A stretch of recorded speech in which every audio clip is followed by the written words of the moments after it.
মমতা বন্দ্যোপাধ্যায় আজকে আরো বলেন যে বেইমানি করে লাগেজ নিয়ে বিজেপির কথায় দলত্যাগ, ভোটের আগে কোথায় ছিল বিদ্রোহ, তৃণমূলের বেইমানদের সঙ্গে নিয়ে পার্টি অফিস দখল।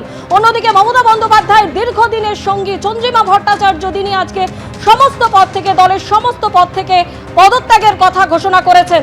তিনি মমতা বন্দ্যোপাধ্যায় বলেছেন সেই প্রসঙ্গে যে অনেকদিন ধরেই চন্দ্রিমা বলছিলেন যে পদত্যাগ করবেন, ওর ছেলে তো আগেই ওদের সঙ্গে হাত মিলিয়েছে।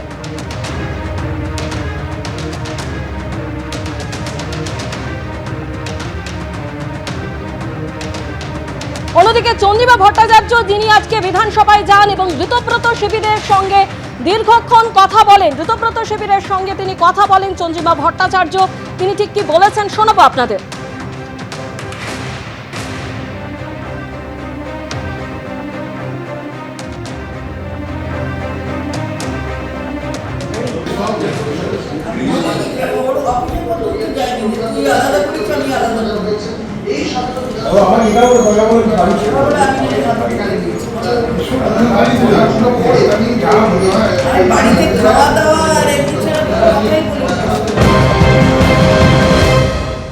মমতা বন্দ্যোপাধ্যায় যেভাবে বলেছেন যে আমি তুলে দিলাম, এটা আমি বেদনা হতো। আমি কারুর হাতে কিছু তুলে দেওয়ার আমার ক্ষমতাও নেই, তুলে দেব কি করে।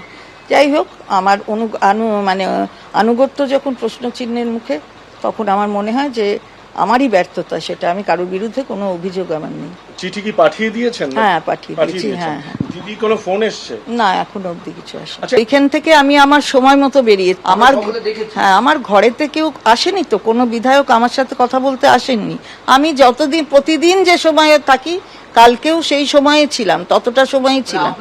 প্রশ্নটা হয়েছে যে আমাকে মাননীয় নেত্রী বললেন যে আমি ওদের হাতে ভবনটা তুলে দিয়েছি, তা আমি কি করে ভবনটা তুললাম? মানে আমার দুঃখ লেগেছে। আমি কোনো কথা নিয়ে কারুর বিরুদ্ধে আমার কোনো অভিযোগ নেই, আমি কাউকে কোনো দায়ী এসব করার ব্যাপার নেই। আমি নিজে, আপনি মনে করছেন আপনার অভিমানে? না, আমি নিজেকেই দায়ী মনে করছি, ইন দ্য সেন্স যে আমি ব্যর্থ। আপনি ব্যর্থ হয়েছেন বিশ্বাস রাখতে? হ্যাঁ, অবশ্যই। ভবন তুলে দিলে আপনার বিশ্বাস যে, অবশ্যই বিশ্বাস, আনুগত্য যখন প্রশ্ন চিহ্নের মুখে থাকে, তখন তার বাইরে কিছু, মানে তারপরে আর কিছু করা যায় না আর কি। বিশ্বাসই তো মূল শিকড়, সুতরাং সেই শিকড় যখন নড়ে চড়ে যায়, তখন তারপরে আর কিছু করা যায় না। মমতা বন্দ্যোপাধ্যায়কে চিঠি লিখে আজ সমস্ত পদ থেকে ইস্তফা দিয়েছেন চন্দ্রিমা ভট্টাচার্য। মমতা বন্দ্যোপাধ্যায়ের হাত ছাড়লেন চন্দ্রিমা ভট্টাচার্য। কারণ হিসেবে তিনি ব্যাখ্যা করেছেন, তার মনে হয়েছে যে তার আনুগত্য, তার বিশ্বাসযোগ্যতা এই মুহূর্তে প্রশ্নের মুখে।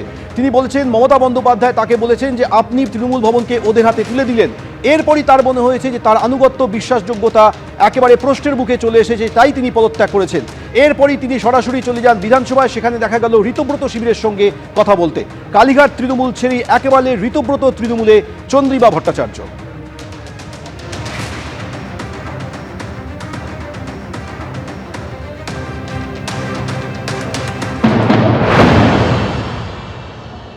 ওনার এই সিদ্ধান্তকে স্বাগত জানাই। যেই দমবন্ধ পরিবেশ কালীঘাটে চলছে, সেখানে বেশি দিন কেউ থাকতে পারবে না। চন্দ্রিমাদির মুখেই শুনলাম যে তার আনুগত্য নিয়ে নাকি প্রশ্ন তুলেছেন মমতা বন্দ্যোপাধ্যায়। আজকে যারা তার সাথে দীর্ঘদিন থেকেছে, উনি যেই ধারায় দলটাকে চালাবার চেষ্টা করেছেন যে তিনি যেটা বলবেন সেটাই প্রথম, সেটাই শেষ। আজকে কেউ যদি কোনো সুযোগ না পায় কোথাও কোনো প্রশ্ন করার, গণতান্ত্রিকভাবে দলটাকে এগিয়ে নিয়ে যাওয়া, সেখানে তো দমবন্ধ পরিবেশ তৈরি হবেই। এবং তিনি সেই দমবন্ধ পরিবেশের মধ্যেও মমতাদির সাথে থেকে গেছিলেন বেশ কিছুদিন, কিন্তু তার আনুগত্য নিয়ে আজকে প্রশ্ন। সেটা হয়তো কোথাও গিয়ে তার বিবেকে লেগেছে। তিনি মনে করেছেন যে আমাদের এখানে অনেক বেশি গণতান্ত্রিক পদ্ধতিতে আমরা দলটাকে চালাতে চাইছি, এগিয়ে নিয়ে যেতে চাইছি। সেই কারণেই তার এই সিদ্ধান্ত আমার মনে হয়। কিন্তু যে সিদ্ধান্ত নিয়েছেন তাকে স্বাগত জানাই। তিনি সিনিয়র লিডার, তিনি আমাদের সাথে আজকে এখানে এসছেন এবং তার যে অভিজ্ঞতা, সেই অভিজ্ঞতা আমাদের আগামী দিন পথ চলার জন্য কাজে আসবে। দলের সমস্ত পদ থেকে ইস্তফা দিয়েছেন আজ চন্দ্রিমা ভট্টাচার্য এবং সেই মর্মে চিঠিও লিখেছেন মমতা বন্দ্যোপাধ্যায়কে। অর্থাৎ ওই পদত্যাগ পত্রে মমতা বন্দ্যোপাধ্যায়কে অত্যন্ত তাৎপর্যপূর্ণভাবে তিনি প্রাক্তন মুখ্যমন্ত্রী হিসেবে উল্লেখ করেছেন এবং চন্দ্রিমা ভট্টাচার্য তিনি বলছেন যে আমার আনুগত্য প্রশ্নের মুখে বলে মনে হয়েছে আমি ব্যর্থ। নেত্রী ফোন করে বললেন আমি নাকি ওদের হাতে ভবন তুলে দিয়েছি। কার কি হবে না হবে, কে প্রতীক পাবে সেসব বিচারাধীন। আমি নিজেকেই দায়ী মনে করছি আমি ব্যর্থ।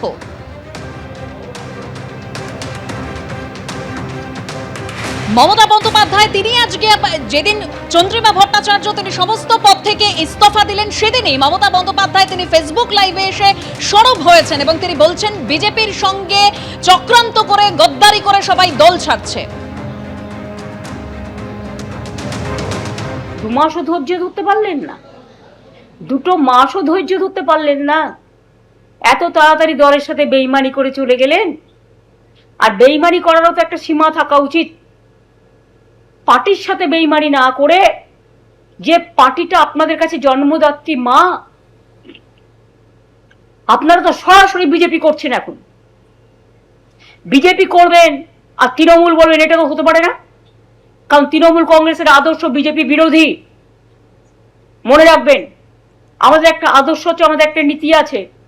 আপনারা যারা বেঈমানরা, গদ্দাররা, বিজেপির কাঁধে কাঁধ মিলিয়ে তাদের কথা মতো চলছেন, বিজেপি স্পন্সর যারা, তারা আমি বলবো যদি সাহস থাকে, বুকের পাটা থাকে, যান গিয়ে বিজেপিতে গিয়ে জয়েন করুন, আমাদের কোনো আপত্তি নেই।